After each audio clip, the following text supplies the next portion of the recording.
ยินดีต้อนรับสู่ช่องลุงเสือภาษาชาแนลนะคะไปร้านซื้อของนะคะ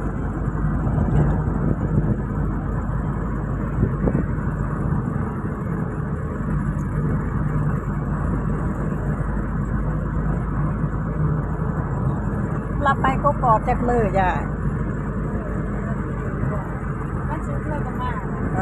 ไปมาพร้อมปาเต็น แล้วมันเนี่ย เฮ็ดละโงกบ่ออก คนเดียวพี่น้องคนเดียวสาม เฮ็ดละโงกเฮ็ดปวก เนี่ยนะตั้งแต่สองคนได้ จักจังว่าดินแห้งแข็งแรงอยู่ ได้หลายอย่างเลยไอ้คนละนิดตัวนี้ต้องน้ำเสือโคแล้วก็ปั๊มมีหมองโหดน้ำไข่ละบ่เนาะ ที่ได้ของน้ำไปเลยอย่างคน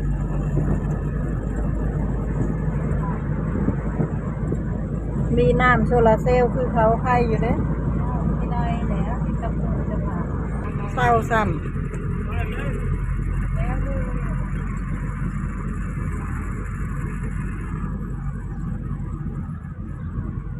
ำโอ้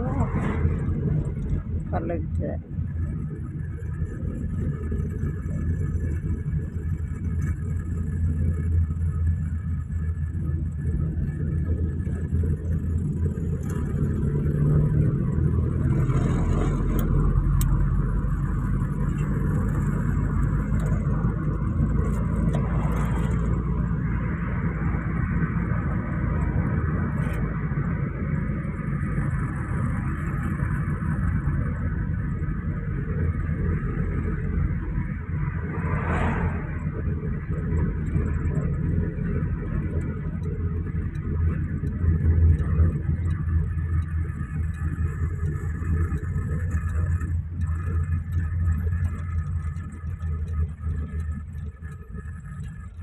ผมจอดพูดจอดผม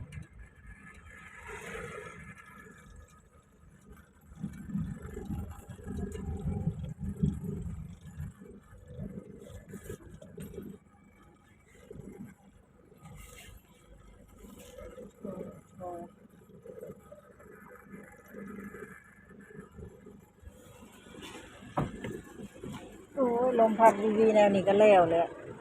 ก็แรงเลยกดเหยียบก็ได้เหยียบลงไป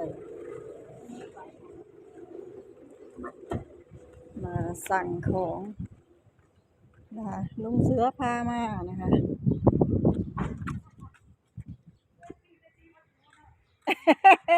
แจ้งสั้นเลย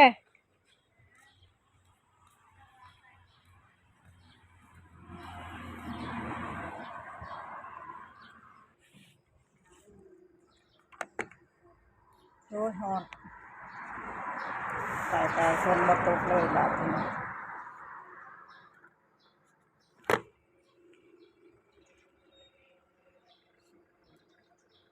โอ้ยจอดห้องก่อนกับมาจอดนะพญาเยอะ เอาคอยดูเข้ามาใส่เลยนะ โอ้ย ใส่ของได้ไม่ได้ไม่รู้นะคอย มันหนักใครหรือว่ามีแต่คอซื่อๆหักหลาย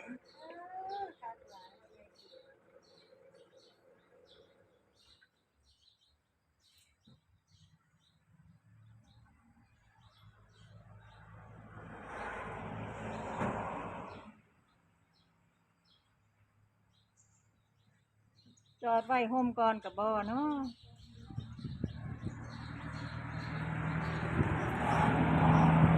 หน้าเนาะสมัยตะเก้าเลยเนาะ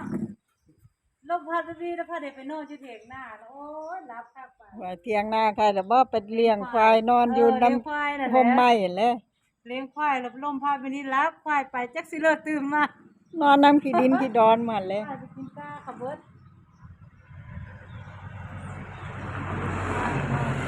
ตื่นมาบ่มัวควายไปกินก้า บัดนี้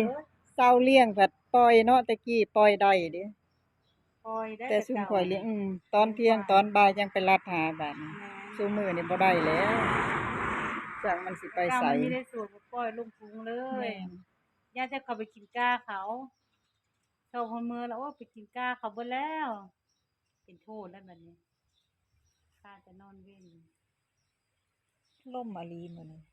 โอ้ยว่าฝนสิตกก็บ่ตกเนาะแล้วมีแต่ลมเฮ้ย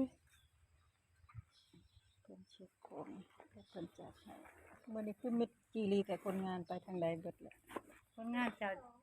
ส่งของ ส่งของ อืมส่งของเบิด เจ้าน่ะเป็นพนักงานลุงเสือว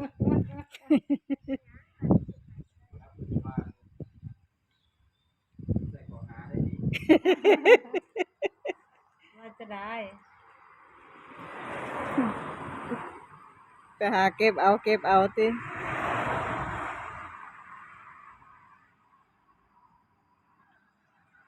บ่หนักดอกพอ6 เซนหนึง นึกว่าส่งคนงานไปที่โรงงานคนละเส้นทาง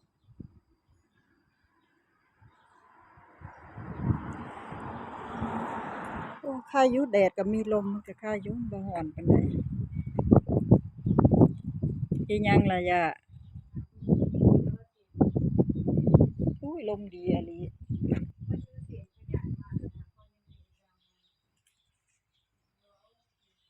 เสียมมันขยันติคนก็บ่ได้เฮ็ดแล้วซั่นเอออืมโอ้มันมีหัวตะหากผัวเนาะเฮ็ดใส่ด้ามไม้แล้วก็เจาะอันนั้นเอา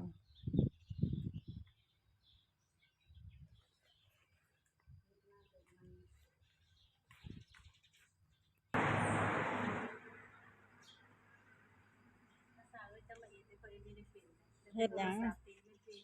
โอ้ยก็ถ่ายลายส่งไปป้าแตนซื่อๆอืม อันนั้นผู้เป็นผู้เฮ็ดนะจังว่าอันคนเป็นหนังสือกับคนที่เป็นหนังสือไปน้ำดีกับเจ้าก็โสจ่ายเงินดูได้ เออ วันนี้ไปเจอกันค่ะเขาเอิ้น51คิวตอนที่ค่อยไปนั้นแม่กระสาวได้9ได้10โอ้ยดีโทรศัพท์กันปู่เอ้ยเบิ่งนั้นเบิ่งนี้ เออ เบิ่งคลิปผู้นั้นเบิ่งคลิปผู้นี้อยู่ว่าเขาเอิ้น51 1 51 2 51 3เอ้ยมีเรื่องอีก บัดเอาไป55เอ้าอีปู่ว่าทุกค่อยได้เลขอัน51เอ้าเบยเอิ้นน่ะมีเมยเอิ้นน่ะจะมีมา ยังไปเถียงเขากุ๊บอยู่ติ วันนี้ไปจ่ายเงินจะจ่ายเท่าไหร่อ้าวเท่าไรสะอ้าวไม่รู้นะ เช็คของ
โอ้ยาวเหยียดเลยใส่ว่าบ่ฮอด1,086 บาทมันอันละจ่าย1,086 บาทแต่ไม่ได้ถึงโทรศัพท์ไปเรื่องวัด โทรหาปุ๊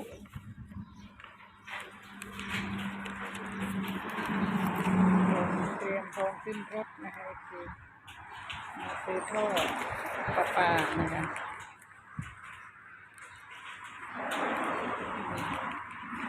คนงานมาเขาก็ลุดลัดเป็น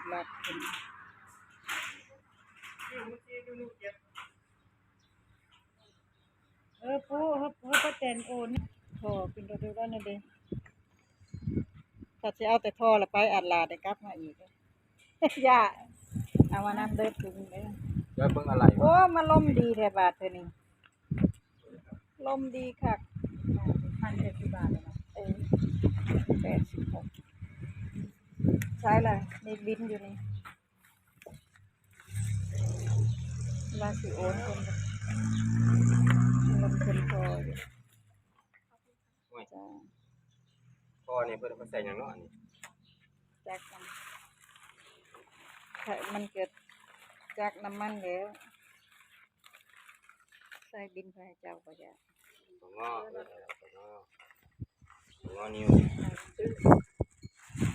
เอ้ยมันละนางเช็คของ เดี๋ยวนอกนิ้ว อืม สั่งยัง เออ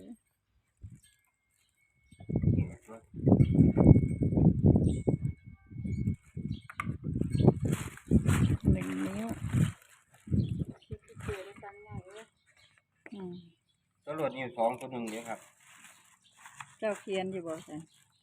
เขียนกับต่อกันสิเขียนเป็นบรรทัดของใครของมัน เอานิ้วสองตัวหนึง อันนี้ส่งถึง นิ้วสองโหลดนิ้ว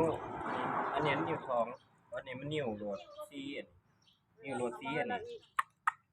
อืมตัวใดขาดก็เอาสร้างเอา มันขาดนั่นเลยก็สั่งเอาเลยจะมีงานได้มากอีกแล้วเฮ้ย อืม ของงอ พ ซี อนั่นแหละก็สั่งเอา ของงอเพิ่นนั่นตามทางเพิ่นนั่นตัวนี้ตัวกรอบแม่นอีก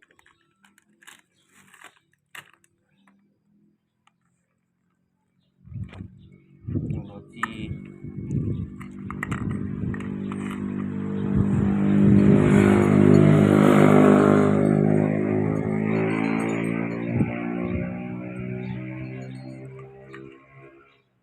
ครบอยู่บ่ ยังตัวนี่แหละเกี่ยวในอันนิ้วสองโหลดนิ้วครับ ครับอันเกี่ยวนอกไหมเกี่ยวนอกนิ้วสองโหลดนิ้ว สร้างนี่ก็ได้ อันละเข้าใจตัวไหมนี่นะตัวนี้มันจะเป็นเกลียวออกจากปั๊มเนี่ยนิ้วสองปั๊มนุ่มเท่านะปั๊มอันนี้มันไม่มีตัวโหลดนิ้วสองโหลดนิ้ว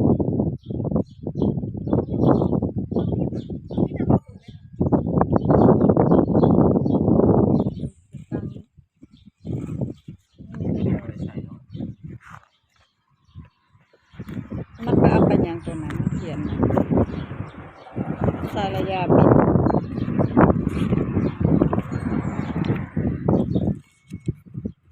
เขียนก็เรียงกันใส่ลายเด้ออันนี้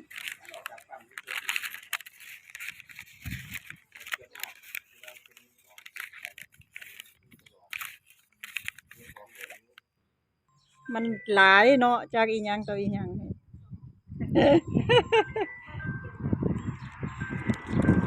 ปะเขียนต่อเนื่องการเขียนหนังสืออันนี้ก็ได้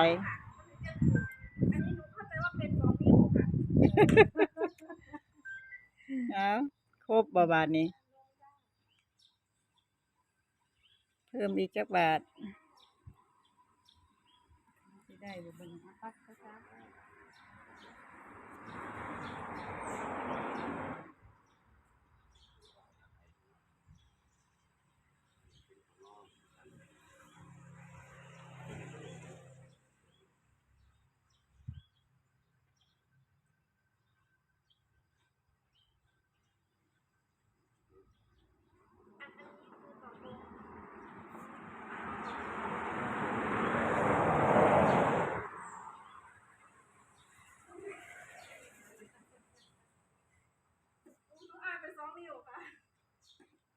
อืมก็เลยเอาตัวนั้นมาบ่ เดี๋ยววันนี้เนาะ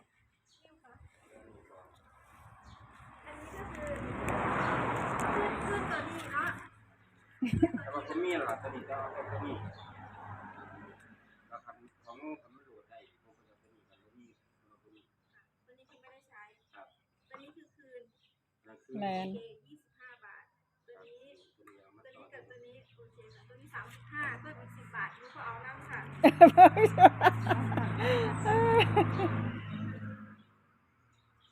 โอ้ยเบิ่งเสือ มีเศษได้มาอีกแล้วเด้อ ของงอเฮาอันนี้ของงอนี่ลงไหน อันเขียนหนังสือก็ต่อกันไปเลยได้เขียนบ่เป็นวรรคเป็นตอนมันผู้อ่านก็โยมันหลายเนาะเขียนเป็น โอ้ยเขียนเป็นอันนั้นเนาะ เขียนเป็นนั่นช่องไผช่องมันใครล่ะบ่เป็นบรรทัดไปตัวใดก็ได้ อันนี้ล่ะเขียนยาวไปโลด ได้แล้วตัวนี้ก็มีแล้วมันโหล ได้ ด แล้ว อืม โหลดนิ้วนะ เออ เก่า ไปครบแล้วบ่ต้องอธิบายยาว โหลดนิ้วด้วยนี่ เก็บใส่ถุงบัดนี้ เดี๋ยวตัวได้บ่เกี่ยวคืนเพิ่น เพิ่นก็เอาให้ตามเขียนมาน่ะตัว ตัวนี้สิบ่เอาตัวนี้เกี่ยวตัวนี้ตัวใต้ตัวขาดตัวขาด เนี่ยเบิ่งเนาะ อืม เนี่ยดีๆเลยอันนี้เนี่ยดีๆแล้วรู้จักเลยแหละ เอาของงอนิ้วตัวนึงครับแทนตัวนี้ ตัวนี้มันใหญ่บ่ ครับของงอนิ้ว ของอนี้มันหลายอย่างแล้วมันก็งงแล้วมันหลายโพดเลยเบิ่งเขียนจนว่าเครื่องสมุดพุ่น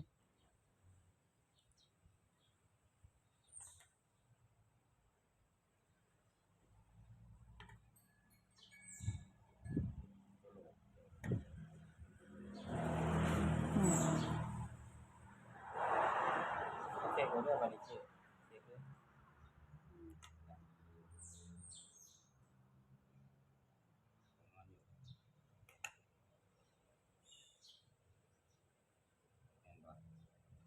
โอ้ย เอาตัวนี้ก็ออกจากใดตัวนี้ออกจากใดปั๊บตัวงอ ก็เบิ่งตามที่เขียนมาเดี๋ยวมันครบแล้วก็ครบ โอ้แรงพาเรืออยู่ดอก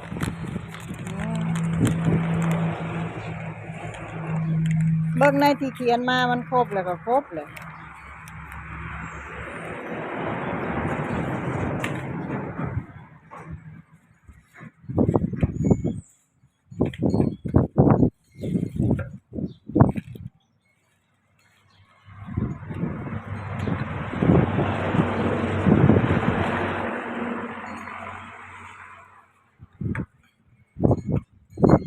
เพราะยังมัน